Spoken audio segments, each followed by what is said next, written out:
Let's bring in Murph. Dan Murphy joins us now from Rogers Sportsnet. I think over 20 years hosting Canuck 20. broadcasts, and he goes back further than that with Sportsnet.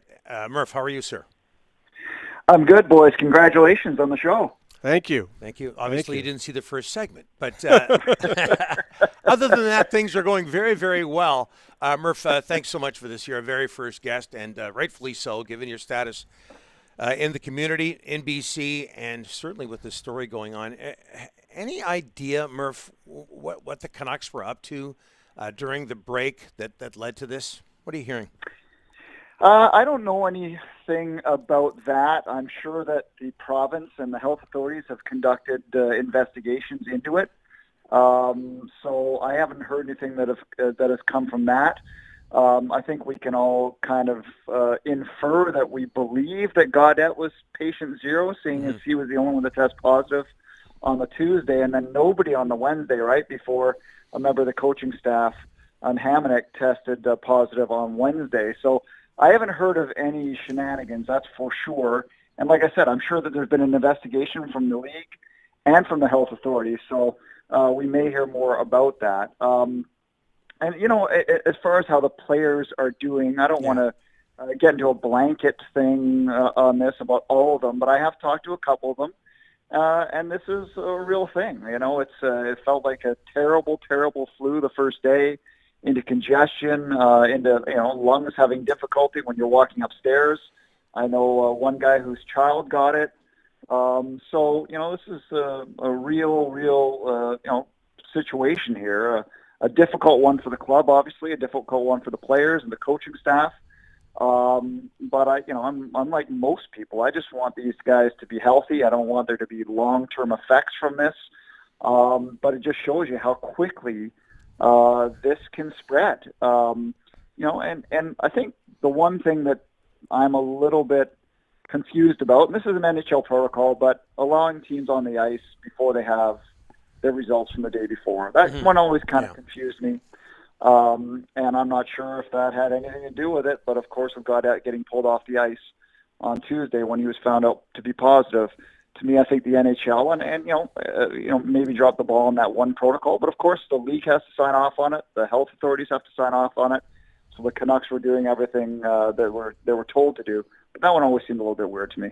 Murph, I believe you tweeted this out, something to this effect. But what adjustments, you know, if the Canucks indeed play another game this season, but what adjustments could be made to their schedule after what could very well be will be a bit 2-week hiatus? Yeah, first off, I think the league's going to do everything in its power to try to finish this season. I think they'd love to see 56 games. I mean, they're going to say that. I would expect we'd hear from the league here pretty soon because they haven't spoken since they said they'd like to get the Canucks back playing Thursday, which we know will not happen. So, I'd have to think that to get these games in, you have to make sure the team plays the games against Edmonton, against Winnipeg, and against Toronto. Of course, they're done with Montreal, which is the other, looks like the playoff team. So I think those would have to be the priority. And maybe you push the games versus the Senators to the very, very end, and the 4 games against Calgary just before those. And then if there's no time to get those games in before the playoffs start, maybe the North is a little bit delayed more than the other divisions. But maybe then you can think about not playing them and going by points percentage for the draft lottery and that kind of thing. But I think they're still a long ways off before making that call. But I think, pushing the Senators games at least to the end would make a lot of sense. Any chance, Murph? And again, I'm putting you on the spot here, and I apologize for that. But any chance, any chance the rest of the Canucks season would be canceled? I guess I wouldn't say never. I mean, when you have whoever will find out the name from yesterday that tested positive, I mean, that player is minimum 10 days away, right? And then you go back to the 6 players before that. They are 10 days from when they tested positive. Minimum. That's if everything goes perfectly. So I think that this, when this team does return to play, I think we have to realize there's going to be a lot of guys from the taxi squad, maybe some players from Utica. We already saw a couple from AHL teams that were loaned be called back. So I guess there's a chance that they won't play any more games. I just think that would be very last resort as far as the league goes. But, if the players or the club has a say and they don't feel like it's safe and guys haven't recovered, it's going to be a very interesting conversation. Murph, I see some criticism targeted at Gaudette, and I don't think that's fair. Look, if Gaudette was at a house party with 200 people and there was pictures of that on social media, then you can go at him. I've been told this happened in the most natural way. You can't blame the guy. It happened. They had a week off, Murph, and you do a lot more in a week off than you do if you don't have the week off. This happened, Sure. and this thing went really through the team at that game day skate, but I don't think there should be any criticism at Gaudette. I'm with you, and again, we don't know exactly. I mean, you probably are a little more tapped in, but I mean, you can get this getting groceries, right? You can get this picking up takeout. You can get this, especially the variant, where the social distancing works, especially with masks, but it's a little more contagious. So I'm not an expert. I don't know how quickly it spreads compared to regular COVID-19, but they say it is, a little more communicable. So I'm certainly not going to jump on Gaudette for this, but I think it's just a good reminder to the general public that these are young, healthy, super fit guys that are getting taken down by this, and it spread very quickly through this team. And we see that Jordy Ben doesn't have it. Of course, he had it prior to the season, regular COVID, but Jay Sarlick had COVID before, and now he's contracted it again. So it's rather scary, to put it mildly.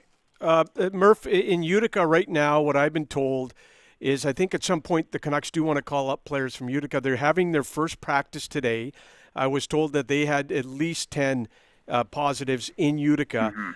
So I'm sitting there going, okay, those guys are just getting back to – some of them skated Friday.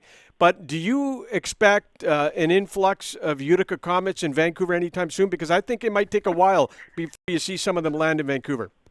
Yeah, I'm with you on that, Rick. But you might have to. I mean, we have to wait and see how the players on the Canucks' current roster come out of this, right? I mean, you've got two goaltenders now, right, with DiPietro and then the kid that was called up from the AHL team. So you have to make sure you can ice a lineup. You have to make sure you have a coaching staff, and all these things are gonna come into play, especially if they're hoping to get this thing back started within about 2 weeks from the initial pause, that Wednesday cancellation. So they've gone through their own tough time in Utica, but they may have to give up some players, and you never know, maybe a coach or two, just for the start of this thing for Vancouver. We're talking with Dan Murphy. Murph, off the subject, what was it like working in an empty arena this season?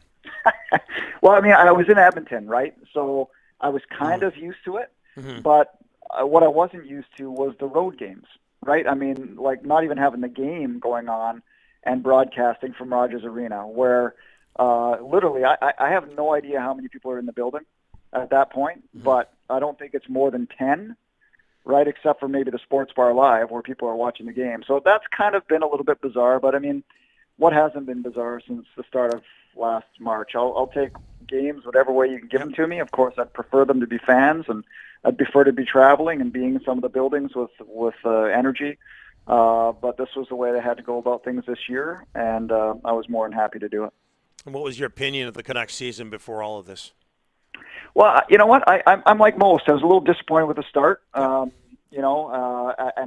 I don't think that was to be unexpected, considering the change and the no preseason and the no practice time. I really do believe that had an effect on it when things are going sideways, to try to rein it in.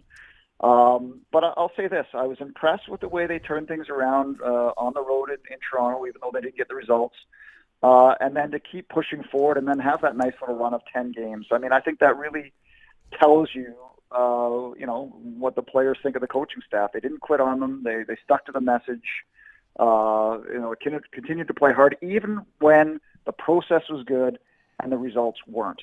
So I will say that. But I mean, overall, I think you'd like to see them a little bit closer to a playoff spot at this point. But that hole that they dug the first month and a half, obviously just too deep to climb out of to get back into the playoffs. Hey, Dan, the reality is what we're facing today with this hockey club, and they're going through a tough time, and we wish they all get better real quick.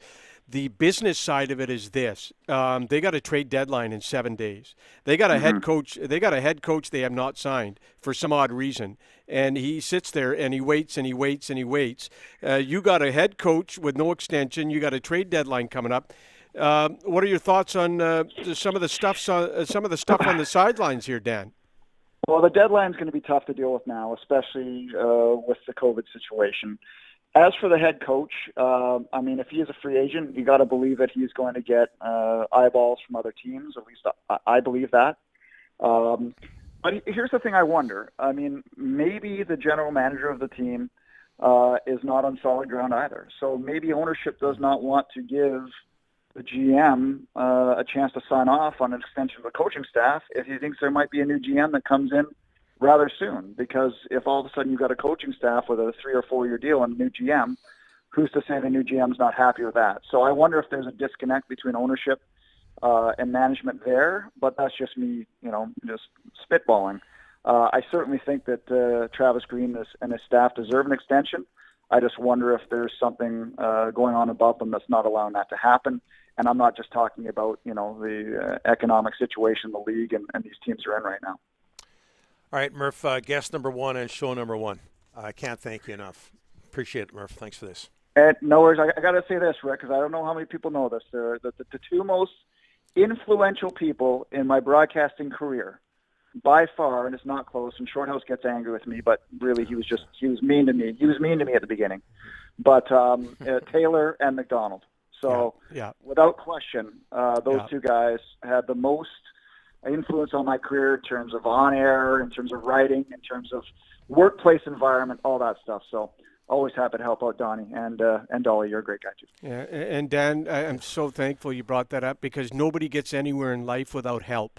You have to have somebody that helps you on the journey. And this guy next to me and Barry McDonald are two of the very best in this market ever. So thanks for bringing that up. We can end the show right here. I'm good. Murph, thanks for this, my friend. Thanks for the kind words. Appreciate it. Have a great show. Okay. Can I say something about Travis Green and the trade deadline coming up? So Green's sitting there. He's got no extension. And I know we got to talk about it because the season could possibly be over. But I think Travis Green deserves an extension. And I think that at some point here, they should get to this guy and the entire coaching staff. Donnie, can you remember the last time in this city the entire coaching staff were lame ducks? Well, I can't remember that, and it just makes you think that Francesco Aquilini isn't happy with the situation, or there are obviously finances involved. The only situation I can relate this to when it comes to a lame duck coach or GM is Brian Burke. Brian Burke. And of course, Brian, being Brian, went on air, went to the media and said, "Hey, I'm a lame duck general manager." And sure enough, him and McCaw and McCammon weren't getting along. Whatever the case may be, who does he end up with? The Ducks. That's the only thing I can and I go way back. The only time I can remember something that I can relate to this. But that was a GM and not a coach. And here's one for you. So Brian Burke wasn't getting along with Stan McCammon. That's why that relationship broke. Yep. Travis Green is getting along with everyone in the team. The general manager wants him back. This is the owner in a COVID world, and he's not obviously paying market value for Travis right now. And hopefully they get it done quickly. Tanner Pearson. Well, we got another segment here. Do you want to? Oh, go ahead. Go ahead. Well, okay, we could talk about Tanner Pearson. I got a bit of a Tanner Pearson update and also some injury updates, so we'll do this on the other side. The other side. One more thing. We got time for just one little story here? Yep. Yeah. And by the way, all of our guests today are sponsored by Besant Motors. Nearly 30 years in business, Besant Motors is BC's most trusted used car dealership. Check them out online at besantmotors.com.